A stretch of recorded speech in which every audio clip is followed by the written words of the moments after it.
I'm going to tell you all about my collaboration with Frances Valentine and my chairs. Stay tuned, friends.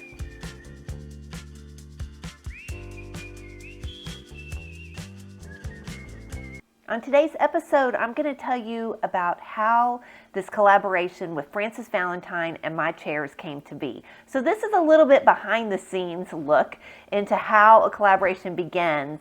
And so about a year ago, I put on my favorite Frances Valentine dress. I was already a fan, and I headed down to Austin to a trunk show that Frances Valentine was hosting because the CEO and co-founder Elise Aarons was going to be there, and I wanted to meet her, and I wanted to see what other fun things they had at this trunk show. And so I went down there, and we struck up a conversation, and I told her, I said, your dresses look like my chairs. And so, I showed her some of my chairs that I do, and she agreed, and we had a good laugh about it. And anyway, so about a month later, I reached out to her and asked if she'd be part of my design summit that happened last fall. And she graciously accepted and agreed and talked to us all about having more color in your life. And it was just a big hit. And about a month later, after the design summit, Elise reached out and asked if I would want to use some of their fabrics and collaborate and put them on my chairs. And I said, of course I would. So that's kind of how it began. And so we got on a short Zoom call later with her creative director, and I was so excited to see that she has a brainstorm wall in her office where she has all her fabrics up on the wall. I do the very same kind of thing in my workshop, if you've seen pictures and videos of that. And so we picked out a fabric, and one of them is this fabric. I have on the Frances Valentine dress from the collection, and it was also a stripe. And so once we settled on those two fabrics, I anxiously awaited for these fabrics to be shipped to me. And so once they were, that's when the design process really started. So it took a little bit of time for me to figure out how to use these fabrics and still get a chair whimsy look while I'm using a Frances Valentine look, and try to meld the two together. Once I kind of gave up the idea that I had to have pink or I had to have another fabric added in, and just leaned into the florals and the stripes, all in different sizes. Some were larger and some were smaller. Once I leaned into that, I got a good idea for what I wanted to paint the chairs. And that's something that Elise had expressed. She wanted a painted chair. So I thought, okay, what color is that going to be? And so I had to have the fabrics in hand. Once I got them and I began just brainstorming, green was the right color paint. And not only green, but I decided to embellish the flowers on the tops of my chairs, and just to make it just a little extra fun. And so I'm so glad I did, because you can see how they turned out.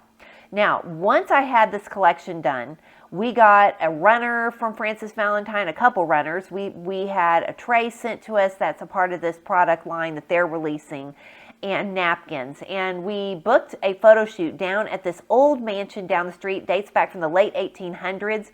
And so they let us rent it out for photo shoots. And so I rented it out one morning back in February for a photo shoot. And boy, what a fun time this was. So I'm going to show you a little bit behind the scenes. I asked a bunch of neighbors and friends to come over and to wear white, because we didn't want to take away. I knew that it was a very colorful set. We had a gorgeous different kinds of tables that went with the chairs. So outdoor, we used a farmhouse table. Inside, we used a French table, and up in the sunroom, we used a round green table that I had painted. And I actually found this little table on Craigslist for $30 and snatched it up and painted it green to go with the chairs. So it was a perfect combination, showing different ways that you can use these bright colored, beautiful looking chairs in different scenes.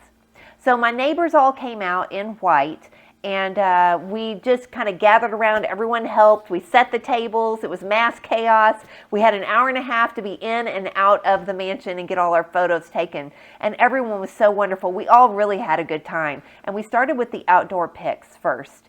And there were some scenes where we wanted all of us in it, and some scenes where they just wanted me in it, and then other scenes where it was just the chairs and the table by themselves. And they just turned out gorgeous. I could not be happier with this collaboration.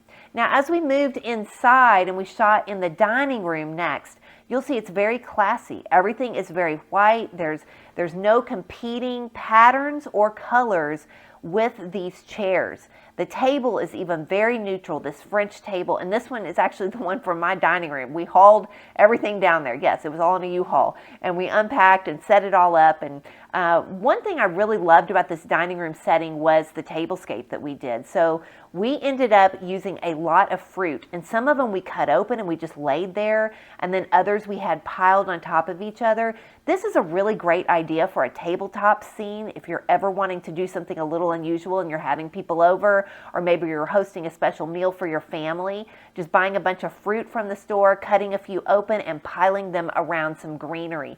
And these are just houseplants that are in the middle. One's a fern, and then two others are just little houseplants that I have from my house.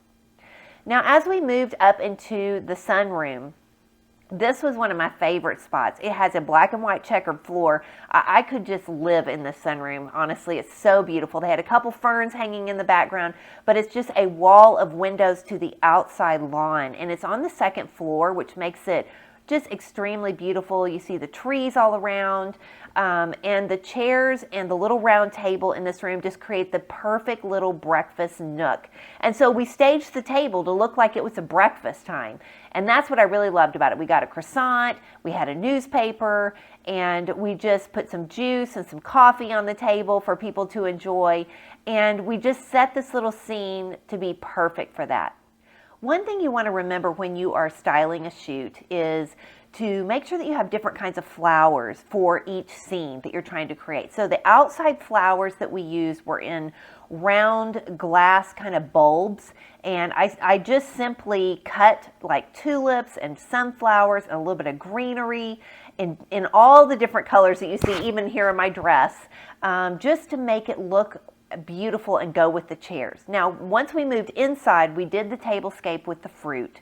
And then once we moved up to the sunroom, we went with simple sunflowers only. Now, when you move the same flowers from room to room, it's going to look like maybe you didn't have enough flowers for the shoot. So this is just one thing to think about if you're shooting in different rooms and trying to make a beautiful tablescape. So what did I learn from this collaboration? Well, there are a few things that I did learn. First, reach out to people that you really admire and that you'd really love to work with. Sometimes it is just all about making that personal connection before you can ask them for any kind of favor that you need or begin working with someone like that. Second, you want to say yes when they ask you to do something, even if you have to move things off your schedule when the moment is right. And trust me, I had no inkling or plan to do a custom set of chairs for anyone for that matter. But once they asked me, I knew I wanted to do it, and it was truly an adventure with using my creativity, and I loved every minute of it. And finally, let go of those expectations that any kind of collaboration has to look a certain way. That is something that I had to do with this brand collaboration. I wanted it to look like Chair Whimsy, and I think it definitely does. It is my chairs. It's very colorful, but it didn't have the color pink like I thought it would, but that's okay. I had to let go of that and look at what it ended up with, and I could not be happier with this. So let go of previous expectations that you might have and let the creativity flow.